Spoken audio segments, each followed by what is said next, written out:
Borrowed Names. A story about identity, truth, and the price of pretending. In the city of Kadesh, no one was born with a name.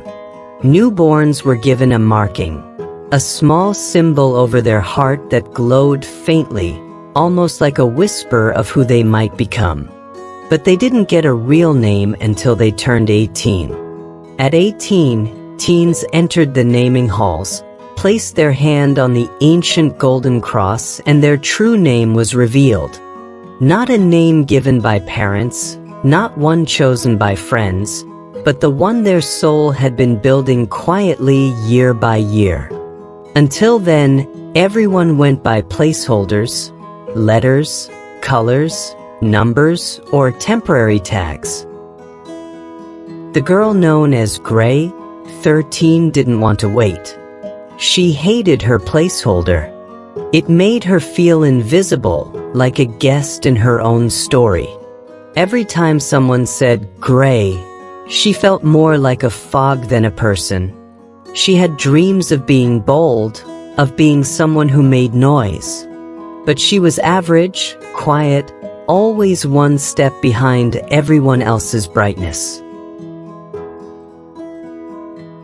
Until she saw Kira. Kira was fire. Charismatic, confident, already famous at 16. She wrote poetry that sparked like lightning. Everyone adored her.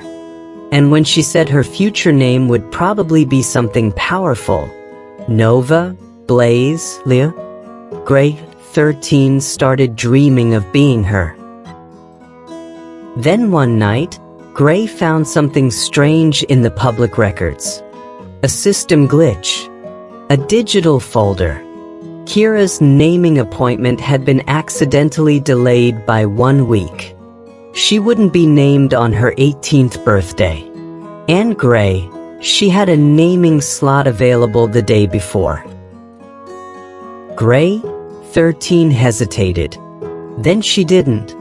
She altered her ID tag using a forged key code from the deep web, slipped into the hall under Kira's name. Her heart pounded as she placed her hand ancient cross. And then it happened. The glow. The pulse. The name. Kira Solin. The name curled into her chest like it belonged there.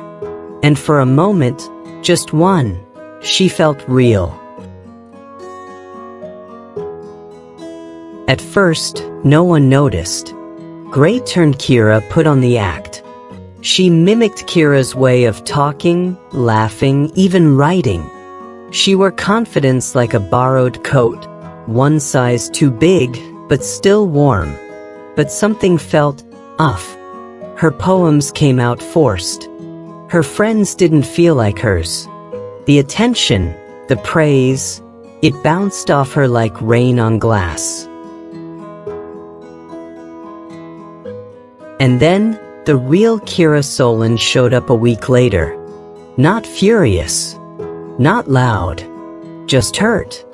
"I don't know who you are," she whispered. "But that name, I needed it.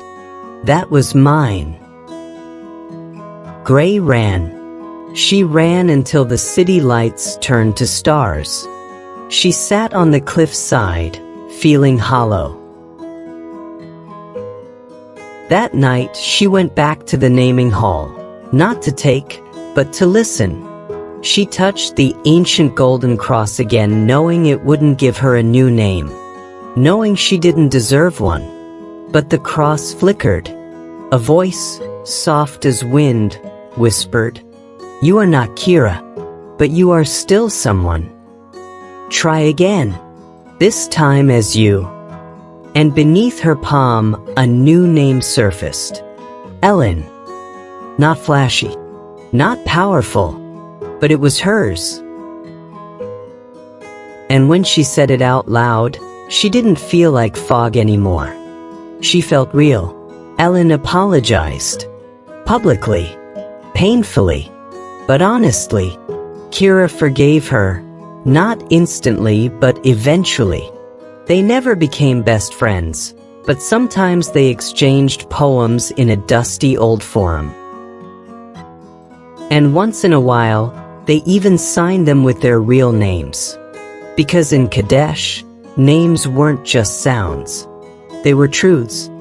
And Ellen had finally found hers, not by pretending to be someone else, but by taking one terrifying step into being herself. Morals of the story: pretending to be someone else can help you hide, but never help you grow. Your identity is not a performance, it's a process. The most powerful name you'll ever speak is your own. Don't rush becoming. You are already becoming something beautiful. Stealing someone's light will never brighten your own.